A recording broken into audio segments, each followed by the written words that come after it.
Le 10 décembre, la Déclaration universelle des droits de l'homme aura 64 ans. Vous avez participé à la rédaction de ce texte.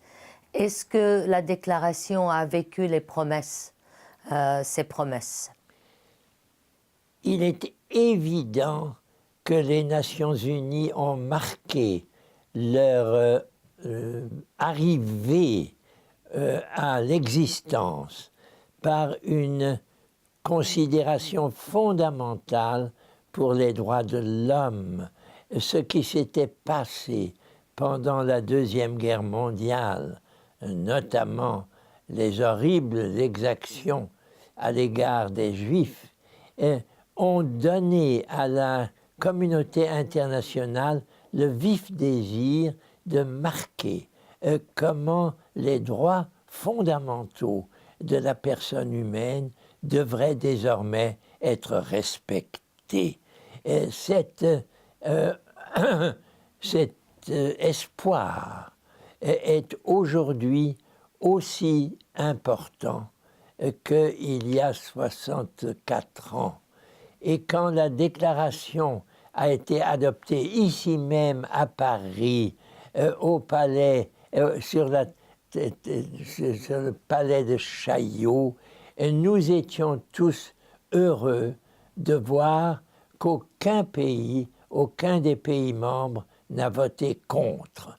C'était un merveilleux succès. Est-ce que nous avons laissé passer beaucoup de temps sans vraiment progresser? Oui, bien sûr. Et nous devrions avoir mieux réalisé le programme que constitue cette déclaration. Mais il ne faut pas sous-estimer les pas qui ont déjà été franchis. Nous avons pu faire adopter des pactes, 2 pactes sur les droits de l'homme. Nous avons aujourd'hui une haut-commissaire pour les droits de l'homme, une femme courageuse, intelligente, qui est à Genève. Dans tous les pays du monde aujourd'hui, il y a des défenseurs des droits de l'homme que nous devons soutenir. Et nous avons une fédération internationale des ligues des droits de l'homme ici à Paris qui fait un travail remarquable. Donc, ne soyons pas ingrats. Les droits de l'homme ont fait des progrès. Nous avons maintenant même un tribunal international avec une nouvelle procureure, Madame Fatou Bensouda, qui va prendre ses fonctions. Tout cela, c'est positif. En même temps, reconnaissons que le chemin qui reste à faire est considérable. Il y a encore de la torture, de la violation. Il y en a, par exemple, à l'égard des Palestiniens en Israël, à l'égard des Congolais dans la République démocratique du Congo. Donc, il y a encore beaucoup à faire. En 2012, l'ONU a 67 ans, les Nations Unies. Est-ce que le Conseil de sécurité est devenu l'organe que vous aviez espéré qu'il deviendrait? Je suis un admirateur de tout ce que les Nations Unies ont réussi à faire. J'étais là au moment où cette organisation a pris son essor. Depuis, le nombre d'institutions et de hauts commissariats, tout ce que l'on fait pour les réfugiés, pour les droits de l'homme, c'est considérable et les Nations Unies sont heureusement là. Ils n'ont qu'un organe, un seul, qui doit veiller au maintien de la paix. C'est le Conseil de sécurité. Il n'a pas été facile de délibérer sur sa constitution. On a été obligé de faire des sacrifices pour certains grands pays vainqueurs, pour l'Union soviétique, pour les États-Unis, pour les pays européens. On leur a donné un droit qui est très contestable, le droit de veto, le droit d'être à un seul capable de rendre impossible les actions qu'il faudrait prendre. Le Conseil de sécurité a fait beaucoup. Dans beaucoup de cas, il a pu intervenir. Mais dans un certain nombre de cas, il a été bloqué. Bloqué par cette opposition entre l'Est et l'Ouest ou encore par une politique impériale de la part des États-Unis. Tout cela veut dire que pour que les Nations Unies soient à la hauteur des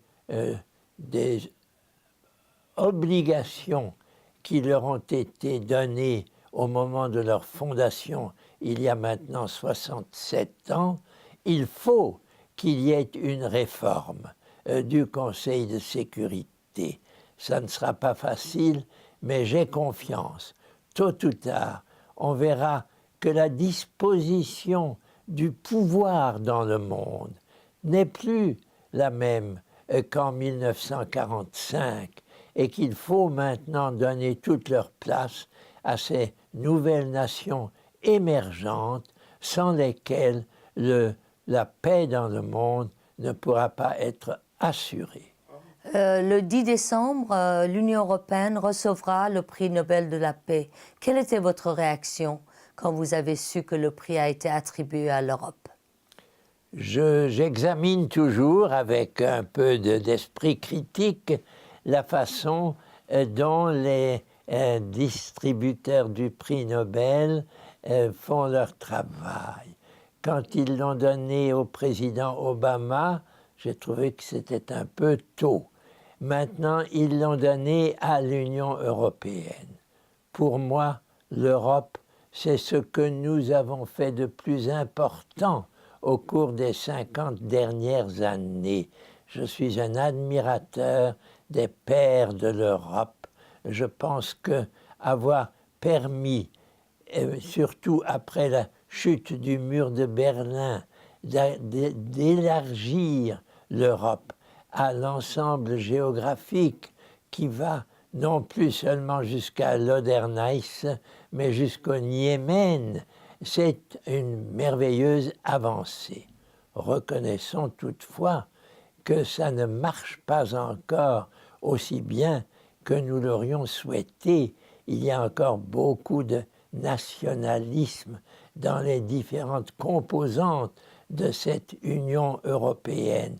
Les grandes tâches sur le plan politique, économique, commercial, écologique qui sont devant une Union européenne achevée ne sont pas encore réalisées. Et il faut donc que ce prix Nobel soit mérité.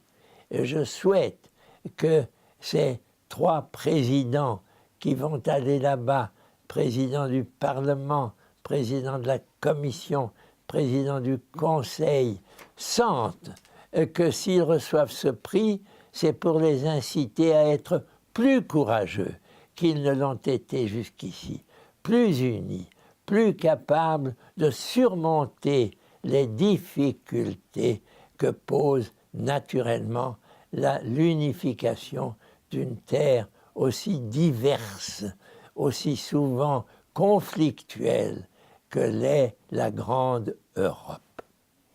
Votre livre « Les Indignés » a eu un succès planétaire. À quoi attribuez-vous ce succès? Voyez-vous, nous venons de dire que l'Europe n'a pas encore accompli son mandat. Nous pouvons dire de même que les Nations Unies n'ont pas encore réglé leurs problèmes. Il était donc intéressant de dire en quelques pages à la jeune génération et aussi aux autres qu'il y a de l'inacceptable contre lequel il faut s'indigner. Bien entendu, il ne suffit pas de s'indigner, il faut ensuite s'engager et il faut ensuite travailler pour que l'inacceptable disparaisse. Et c'est le rôle qui incombe aujourd'hui à la jeune génération. Pas seulement, aussi aux très vieux, parmi lesquels je me trouve, mais bien entendu, c'est surtout sur les jeunes que nous comptons pour donner une nouvelle impulsion à la vie ensemble sur une petite planète et au respect à l'intérieur de cette petite planète des grands principes de justice, d'équilibre et de paix.